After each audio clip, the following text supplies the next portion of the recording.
আসসালামু আলাইকুম, কেমন আছেন আপনারা? আশা করি সবাই ভালো আছেন। আলহামদুলিল্লাহ আমিও ভালো আছি। আজকে রান্না করব কচুর গাড়ি দিয়ে রুই মাছ রান্না।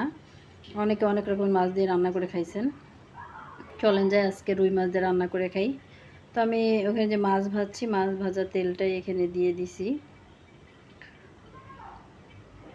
তো আমি মশলাটাকে কিছু পেঁয়াজ, 4-5টা পেঁয়াজ কেটে রাখছিলাম, ছোট ছোট সাইজের পেঁয়াজ আর কি। সেটাকে একটু কষাই নিলাম।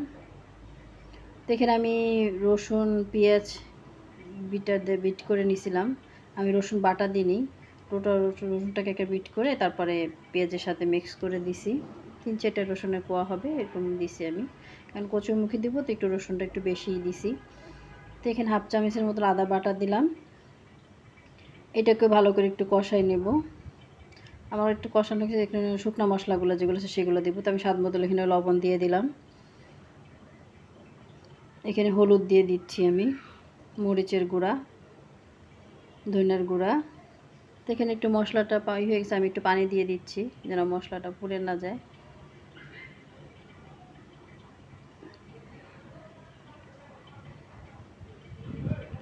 আমি মশলাটা একটু হালকা একটুভাবে কষাই নিয়েছি, তারপর একটু পানি দিয়ে দিলাম যেন মশলাটা পুড়ে না যায়, কারণ মশলা পুড়ে গেলে তরকারি খেতে কিন্তু অতটা ভালো লাগে না। আমার মশলা দেখেন অনেক তেল ছেড়ে দিছে। এখানে একটা ভুল করে ফেলছি, আমি যখন মশলাটা কষানোর পরে কচুর মুখিটা কাটা ছিল সেটা যেখানে দিয়ে দিছি, এই ক্যামেরাটা আমার অফ ছিল, আমি আসলে খেয়াল করি নাই।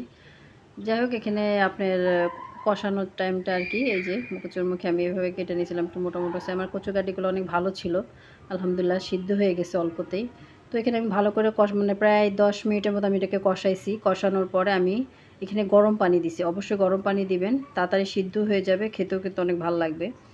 আর কচুরমুখিতে আপনার গরম পানি দিয়ে রান্না করলে কিন্তু হয়, আর ঠান্ডা পানি দিয়ে দেখবেন সিদ্ধ হইতে চায় না, শক্ত হয়ে যায়। তো এটা ফোটার জন্য আমি 5 মিনিট ঢেকে রেখে দিয়েছিলাম। একদম হাই আঁচেও না, একদম লো না, মিডিয়াম আঁচে রেখে দিয়েছিলাম। তো অনেকটা ঝোল টেনে গেছে। এখন আমি যে রুই মাছটা ভেজে রাখছিলাম, আমি রুই মাছটা হলুদ মরিচ দিয়ে লবণ দিয়ে ভালো করে ভেজে নিছি। কড়া করেই ভাজছি আমি একদম ভেজে, তারপরে আমার কচুর গাড়িতে দিছি। এটাই আমি আরও 5 মিনিট হালকা আঁচে রেখে দিব চুলার উপরে। কচুরমুখী কিন্তু আমার সিদ্ধ হয়ে গেছে, তারপর হালকা আঁচে রেখে দিব যেন মাছের ভিতরে মশলাটা যেন ভালো করে ঢুকে। এখন আমি কটা কাঁচামরিচ দিয়ে দিচ্ছি, 5টা কাঁচামরিচ আমি মাঝখান থেকে কেটে দিচ্ছি আর কি।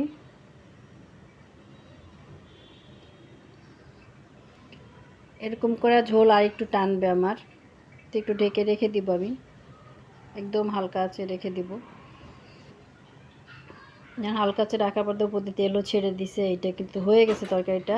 তো আমি এখানে 1/2 চামচ জিরার গুঁড়া দিয়ে দিচ্ছি আর কি। এখন এটা লেড়ে চেড়ে নিব, একটু উল্টে পাল্টে করে নামাই ফেলবো। আমার কিন্তু কচুর গাড়ি হয়ে গেছে, আর গাড়িটা ভালো সিদ্ধ হয়েছে, অনেক সুন্দর মাশাআল্লাহ। খেতে কিন্তু অনেক ভালো লাগছে, কারণ আমরা খাওয়ার পরে রিভিউ দিই। আমার ভিডিওটা যদি ভালো লাগে প্লিজ লাইক শেয়ার করে দিবেন। একটা লাইক দিতে মনে কষ্ট হবে না আপনাদের, আর আপনারা লাইক দিলে আমরা আগ্রহ করি যারা একটা ভিডিও বানাই সুন্দর করে। আল্লাহ হাফেজ।